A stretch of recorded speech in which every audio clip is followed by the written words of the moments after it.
আসেন আল্লাহর নামে শুরু করি। প্রথম আলো একটি জরিপ পরিচালনা করেছে।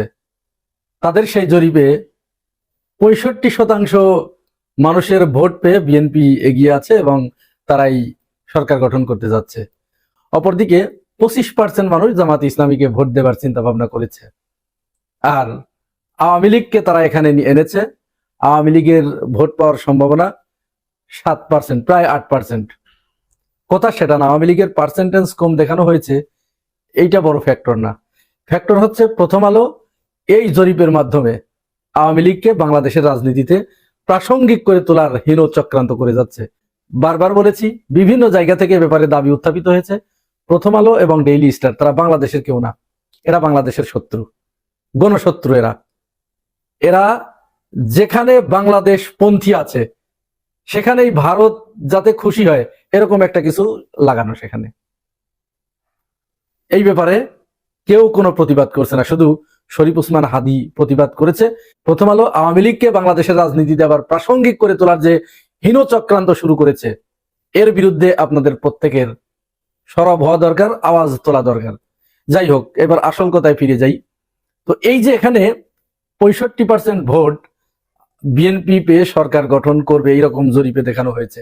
এখন প্রথম আলোর এই জরিপ কতটুকু বিশ্বাসযোগ্য? আমরা ইতিপূর্বে দেখেছি প্রথম আলোর জরিপে যারা এগিয়ে থাকে তারা কিন্তু গোহারা হারে, কারণ এরা নিজেরা জরিপ করে না। এরা তাদের ওই অফিসে যারা চাকরি করে, প্রথম আলোর অফিসে যারা চাকরি করে, এদেরকে দিয়েই ওই কাজ করায়। আর এরা প্রত্যেকেই তো ওইখানের ওই পারে থেকে নিয়ন্ত্রিত, এবং ওই পার যেটা কাঁটাতারের ওই পার থেকে যে প্রেসক্রিপশন আসে, তাদেরকে যখন যেটা বলে দেয়া হয় তারা তখন সেটাই করে। এর আগে ডাকসু জরিপে তারা আবিদুল ইসলামকে 32% ভোট পেয়ে ভিপি হিসেবে আগেই ঘোষণা দিয়ে রেখেছিল। এরপরে উমামা ফাতেমা ছিল, আর সর্বশেষ 4 নম্বরে রেখেছিল সাদিক কায়েমকে। সেখানে সাদিক কায়েমের ভোট মাত্র 3% রাখা হয়েছিল, সে 3% ভোট পেয়েছিল। কিন্তু বাস্তবায়িত হয়েছে কি দেখেছেন আপনারা? এই হলো প্রথম আলো। তো এবারেও প্রথম আলোর এই জরিপ ডাকসু নির্বাচনের মতো হবে বলে অনেকেরই ধারণা। যাই হোক সেটা সময় এলে বোঝা যাবে। এখন আমরা যদি প্রথম আলোর এই জরিপটাকে সত্যি ধরেও নেই, এটাই সত্য হলো বিএনপি 65% বা তার চেয়েও বেশি মানুষের ভোট পেয়ে নির্বাচিত হলো। হওয়ার পরে প্রধানমন্ত্রী কে হবে? প্রধানমন্ত্রী তো হতে হবে কেউ একজন। এখন এই প্রধানমন্ত্রী কে হবে? খালেদা জিয়া তো ইতিমধ্যেই আপনারা জানেন, একেবারে নির্ভরযোগ্য সূত্রে এটি জানা গেছে যে তিনি ক্লিনিক্যালি ডেড, অর্থাৎ তিনি আর বেঁচে নেই। যে লাইফ সাপোর্টে তাকে রাখা হয়েছে, ওই যন্ত্রাংশগুলো খুলে দিলেই তিনি মৃত। বিভিন্ন ডাক্তারের সাথে অনেক সময় আমার কথা হয়, ডাক্তাররাও এমনটিই বলেছে। বিএনপির কিছু নেতাকর্মীর সাথেও আমার কথা হয়েছে, তারাও ঠিক এমনটি জানিয়েছে যে ইতিমধ্যেই তিনি অ্যাবাউট টু ডাই, অর্থাৎ মৃত প্রায়। ওই লাইফ সাপোর্টটা খুলে নিলেই ডাক্তার তাকে মৃত ঘোষণা করবে। এমত অবস্থায় তাহলে খালেদা জিয়ার সম্ভাবনা তো নাই, তিনি প্রধানমন্ত্রী হবেন এই সম্ভাবনা নাই। এখন থাকলো ভারপ্রাপ্ত চেয়ারম্যান তারেক রহমান। তারেক রহমান কি প্রধানমন্ত্রী হতে পারবেন? না, তিনি প্রধানমন্ত্রী হতে পারবেন না, কারণ তিনি তার দেশে আসাই যখন অন্যজনের উপরে নির্ভরশীল, তিনি তার নিরাপত্তার ঝুঁকির কারণে এখনো পর্যন্ত তিনি বাংলাদেশে ফিরে আসতে পারছেন না। তার নাকি নিরাপত্তার ঝুঁকি আছে। নিরাপত্তার ঝুঁকি কাদের কাছ থেকে? বাংলাদেশে তারা যুক্তি দেখাচ্ছে যে এখানে প্রতিদিন গড়ে 15 থেকে 20টা মার্ডার হচ্ছে, তো তারেক রহমান এখানে আসলে তার জীবনের ঝুঁকি আছে। এই মার্ডার গুলো কারা করছে? এই গ্যাঞ্জাম গুলো কারা করছে? সবই তো তার নিজের দলের লোকজন করছে। তো তিনি তার নিজের দলের লোকজনকে যদি একটু বলে দেন যে আমি আসার আগে তোমরা আর এই কাজগুলো করো না, ভাগ বাটোয়ারা নিয়ে তোমরা আর মারামারি করো না। সমস্ত গ্যাঞ্জাম গুলো কিন্তু হচ্ছে ভাগ বাটোয়ারাকে কেন্দ্র করে, আধিপত্য বিস্তারকে কেন্দ্র করে, নমিনেশনকে কেন্দ্র করে। পছন্দের প্রার্থীকে নমিনেশন না দেবার কারণে এক গ্রুপ আর এক গ্রুপের উপরে ঝাঁপিয়ে পড়ছে, হামলা করছে, নিহত হচ্ছে, আহত হচ্ছে। এবং সবচেয়ে পীড়াদায়ক যে ঘটনা আপনারা ইতিমধ্যেই জেনেছেন, এই যে ছেলেটা তেজগাঁও বিজ্ঞান কলেজের ছাত্র সাকিবুল ইসলাম ছেলেটার নাম, 5 আগস্টের পরবর্তীতে প্রথম ছাত্র হত্যা কোন প্রতিষ্ঠানে ছাত্র দল কর্তৃক সংগঠিত হলো। ছাত্র দলের চাঁদাবাজ গ্রুপ, মাদক সিন্ডিকেট গ্রুপ এই ছেলেটাকে নির্মম ভাবে হত্যা করেছে। আগে ছাত্রলীগ করতো, আর 5 আগস্টের পরে ছাত্র দলের দ্বারা এটি শুরু হলো। এই ধারা চলতে থাকবে। যদি বিএনপি ক্ষমতায় আসে তাহলে এই ধারা, এই পার্সেন্টেজ আরো বাড়তে থাকবে, এই সংখ্যা আরো ক্রমান্বয়ে দীর্ঘ থেকে দীর্ঘতর হবে। এটি একেবারে নিশ্চিত, পানির মতো সত্য। তো এখন তারেক রহমান এই কারণে তিনি দেশে আসছেন না। আর তিনি কবে আসবেন দেশে, এই ব্যাপারে কি আপনারা বিএনপির পক্ষ থেকে কোনো ধরনের কোনো স্পেসিফিক তথ্য পেয়েছেন? নাই, কোনো স্পেসিফিক তথ্য নাই। তারেক রহমান ততক্ষণ পর্যন্ত দেশে আসবেন না যতক্ষণ পর্যন্ত বিএনপির পক্ষ থেকে স্পেসিফিক একটা তারিখ ঘোষণা না করা হয় যে তিনি অমুক তারিখে অমুকটার প্লেনে, ফ্লাইটে তিনি বাংলাদেশে আসবেন। এর আগে বিশ্বাস করার কোনো সুযোগ নেই।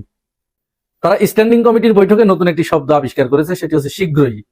হ্যাঁ, তিনি শীঘ্রই আসবেন। এই শীঘ্র 20 বছর হতে পারে, নাও হতে পারে। তাহলে তিনি দেশে আসতে পারছেন না। গুঞ্জন উঠেছে তিনি ব্রিটিশের নাগরিকত্ব গ্রহণ করেছে, যার কারণে ওই নাগরিকত্ব ফেলে এখানে আসা তার জন্য আইনি অনেক বাধ্যবাধকতা আছে, যার কারণে তিনি আসতে পারছেন না। আমরা বিএনপির বিভিন্ন বুদ্ধিজীবী যারা আছে, অনলাইন অ্যাক্টিভিস্ট যারা আছে, তাদের কথাতেও এটি বোঝা যায়। আপনারা এদের বক্তব্যগুলো যদি একটু মনোযোগ দিয়ে শোনেন এবং পরখ করেন, তাহলে এটি আপনাদের কাছে পানির মতো ক্লিয়ার হয়ে যাবে। এইটা বোঝার জন্য খুব বেশি জ্ঞানী হতে হয় না। 2 দিন আগে জাহেদুর রহমানের একটা টকশো শুনতেছিলাম, একটা কথা শুনছিলাম। তিনি সেখানে যে বক্তব্য দিলেন তার কথাতে একেবারে পরিষ্কার, তারেক রহমান নির্বাচনের আগে দেশে আসছেন না। তার শিরোনামটা এরকম ছিল যে তারেক রহমান দেশে না আসলেও কি বিএনপি নির্বাচনে অংশগ্রহণ করবেন না, নির্বাচন থেমে থাকবে। তারেক রহমান দেশে ফিরে না আসলেও বিএনপি নির্বাচনে অংশগ্রহণ করবে। এটাই সত্য কথা। জাহেদুর রহমান এটিই সত্য কথা বলেছেন। অর্থাৎ নির্বাচন হবে যথা টাইমে, বিএনপি সেই নির্বাচনে অংশগ্রহণ করবে, এবং প্রথম আলোর এই জরিপ যদি সঠিক হয় তাহলে জনগণ যদি ভোট দেয় তাদেরকে, তারা ক্ষমতায় আসবে। ক্ষমতায় আসার পরে এইবার শুরু হবে প্রধানমন্ত্রিত্ব নিয়ে। আগেই বলেছি খালেদা জিয়া তো বাদ, তিনি হতে পারছেন না। তারেক রহমানও তো তিনি নির্বাচনই করতে পারবেন না, কারণ এখন পর্যন্ত তিনি কোনো জায়গার ভোটার হিসেবে অন্তর্ভুক্ত হন নাই। বাংলাদেশের আইন অনুযায়ী কেউ যদি কোনো জায়গা থেকে নির্বাচন করতে চায়, জাতীয় সংসদের সংসদ প্রার্থী হিসেবে নির্বাচিত হতে চায় বা নির্বাচন করতে চায়, তাহলে তাকে ওই সংশ্লিষ্ট এলাকার ভোটার হতে হয়। তারেক রহমান এখন পর্যন্ত বাংলাদেশের কোনো জায়গা থেকে তিনি ভোটার হন নাই। তাহলে আর কবে হবেন? শেষ ডেট কিন্তু চলে গেছে অনেক আগেই। নির্বাচন কমিশনের একজন সদস্য বলেছিলেন যে তিনি যদি আবেদন করেন তাহলে সেটি কমিশন বিবেচনা করবে।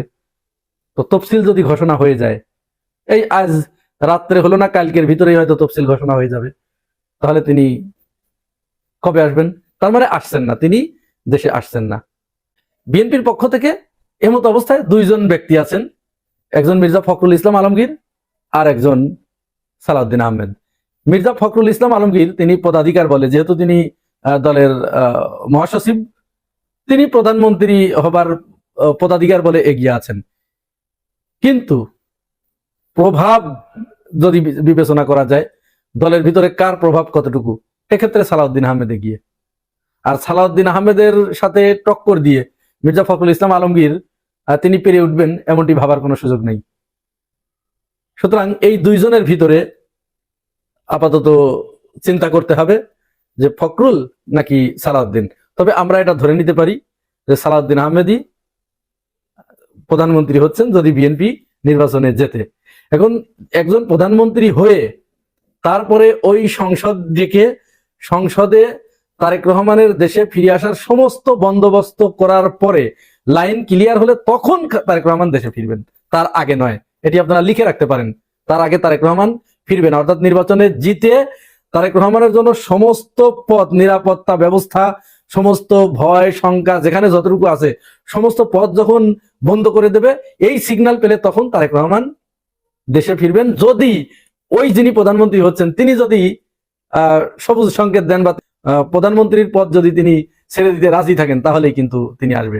এখন আপনাদের কাছে প্রশ্ন আসতে পারে যে তাহলে যদি মির্জা ফখরুল ইসলাম আলমগীরকে বাদ দিয়ে সালাউদ্দিন আহমেদ যদি প্রধানমন্ত্রী হয় আপাতত আসন অলঙ্কৃত করার জন্য, তাহলে কি সালাউদ্দিন আহমেদ ওই প্রধানমন্ত্রীত্ব ছাড়বেন? এই প্রশ্নের উত্তরের জন্য আমাদেরকে ততদিন পর্যন্ত অপেক্ষা করতে হবে যতদিন না প্রথম আলোর জরিপ সত্যে পর্যবসিত হয়।